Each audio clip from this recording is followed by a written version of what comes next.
juga gak butuh duit lu anjing. Lu kagak butuh, kita ini butuh. Apalagi di tanggal-tanggal kembar. Kita butuh buat shopping, Syai. Tapi gua nih salut sama cowok di sebelah dia. Sedap, mantep. Menurut keyakinan gua, dia ini minim-minim ngasih 1-2 M deh sebulan. Kagak perlu itu 200 juta. Pesan gue buat para netizen, kalau mau cari pacar ya, carilah yang tampan dan kaya.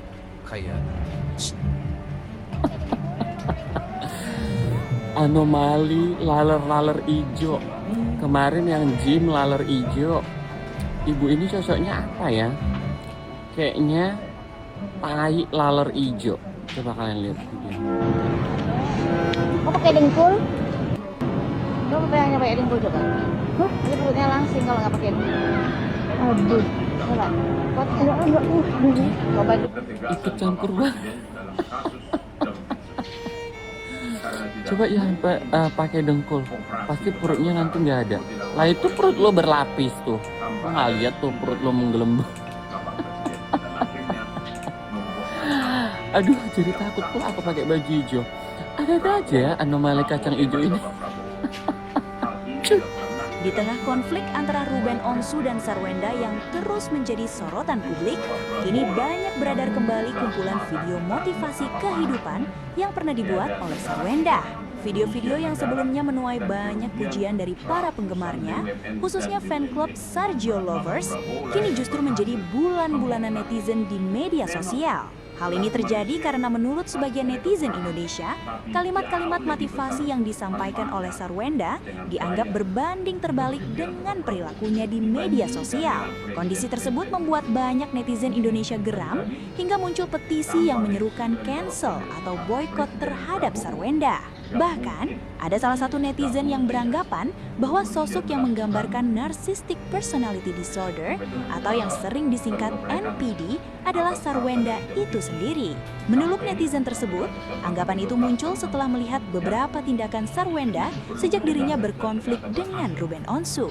Lalu seperti apa kumpulan video motivasi yang kini kembali menjadi perbincangan publik? Berikut ini adalah kilas balik kumpulan video-video motivasi dari Sarwenda yang saat ini ramai. Dia yang salah, tapi yang teriak jadi korban juga dia. Dan yang lebih parah nih, banyak orang langsung percaya tanpa mikir. Dia yang salah, dia yang curang, dia yang khianat. Tapi waktu ketahuan, dia nggak bahas kesalahannya. Dia muter cerita, koar kesana sini, dan bikin dirinya kelihatan paling disakiti. Dan di situ banyak orang ketipu, karena yang dilihat bukan fakta, tapi cerita yang dibangun. Pola orang kayak gini tuh selalu sama. Dia nggak butuh jadi benar, dia cuma butuh kelihatan benar. Dan kalau lo ikut emosi, ikut nyerang balik, lo masuk ke permainan dia. Karena memang tujuan dia bukan nyelesain masalah, tapi nutupin kesalahan dia. Dan kalau lo masih percaya sama cerita-cerita dia, berarti lo gampang orang yang dimainin. Influence ya, dengan karakter orang-orang yang sangat tidak dewasa, sangat berlebihan.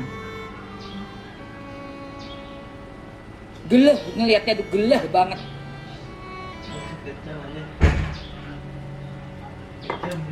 Sumpah aneh banget, sumpah guys, aduh.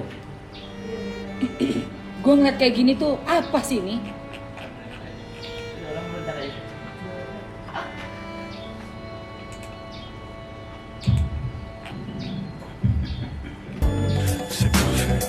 Buat kalian para pendukungnya si RO, makannya stick dong begini.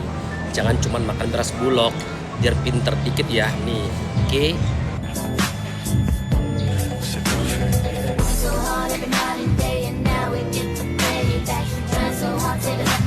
Ini jelas bikin saya sebagai kuasa hukumnya Mbak Sarah ini sangat amat kecewa ya. Aku juga kecewa banget. Intinya sampai sedih, sabar.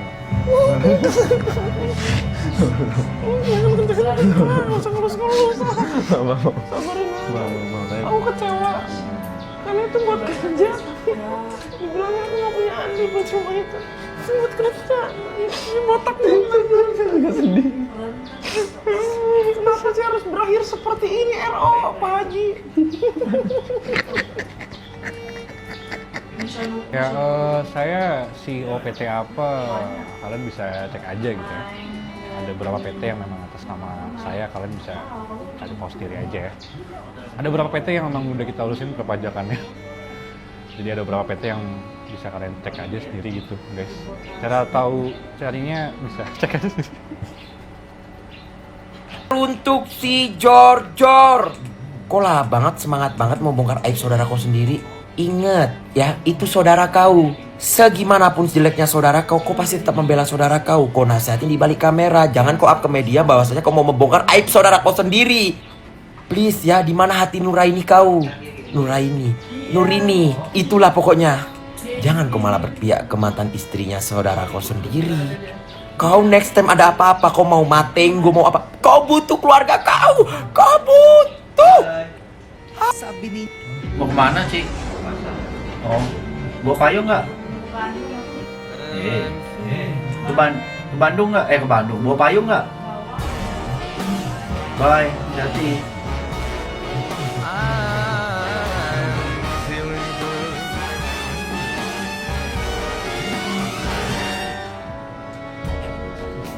Fish in the sea, you know how I feel. River running. Dengan video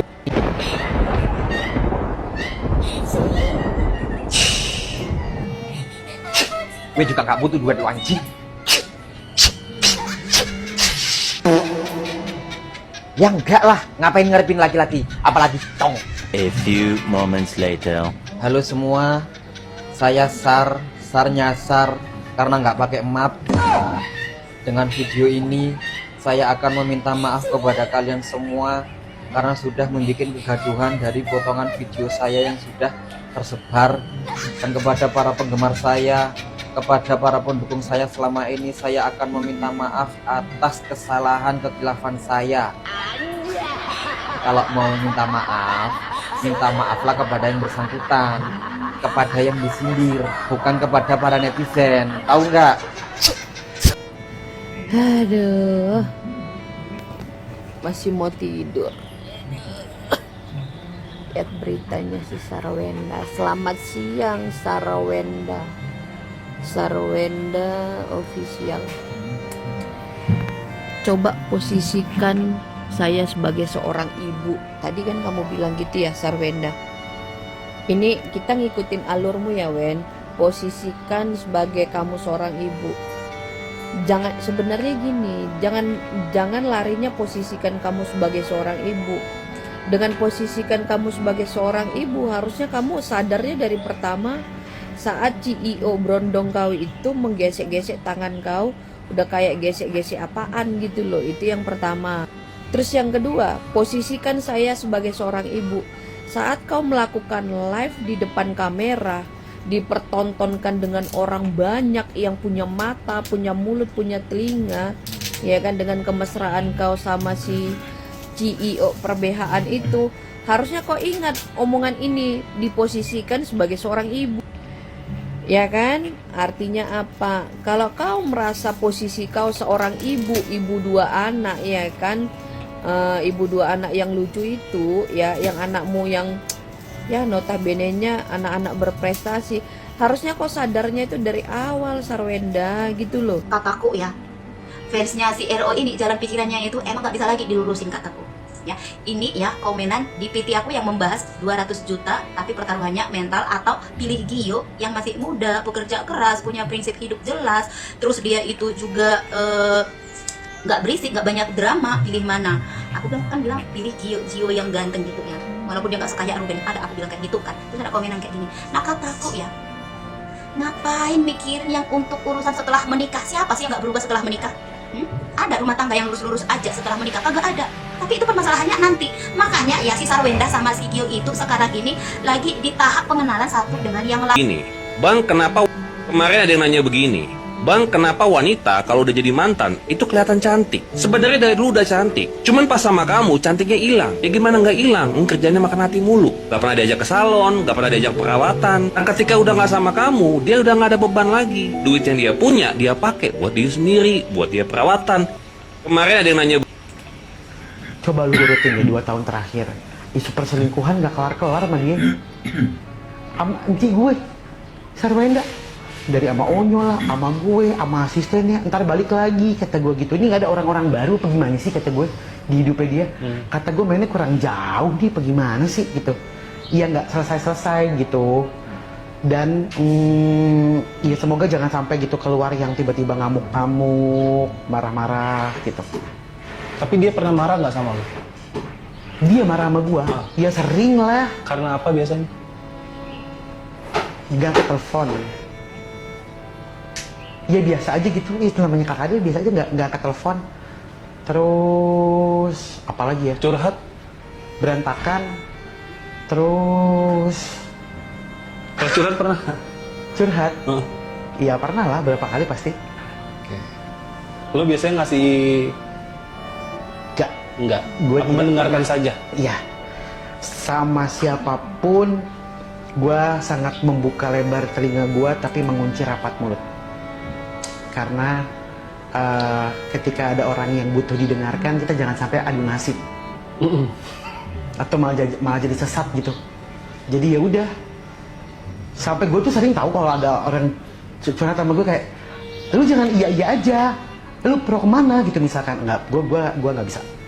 Gitu, tapi sikap yang gue lakukan itu menunjukkan bagaimana gue mereaksi dari ceritanya mereka. Sudah bahagia, lu sinting. Nah, para pendukungnya itu meminta gue untuk melupakan aja. Anak-anak sudah bahagia, lu sinting. Jadi menurut saya gini, sudah.